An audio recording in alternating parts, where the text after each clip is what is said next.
Hello everyone. In this video, I will show you how to remove a Microsoft account from Windows 11. First, if you are currently using a Microsoft account, open the settings on your computer. You can do this by clicking the Start menu and selecting Settings. Once you are inside Settings, go to the Account section. Then click on your info. Here, look for the option that says Sign in with a local account instead. Click on it to begin the process.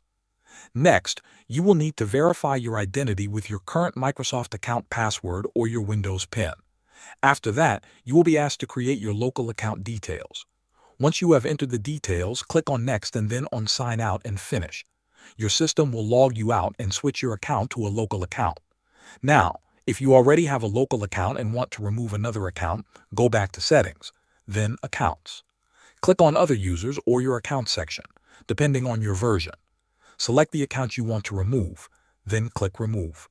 Confirm the action when asked. That is all you need to do to remove a Microsoft account from Windows 11. Thanks for watching.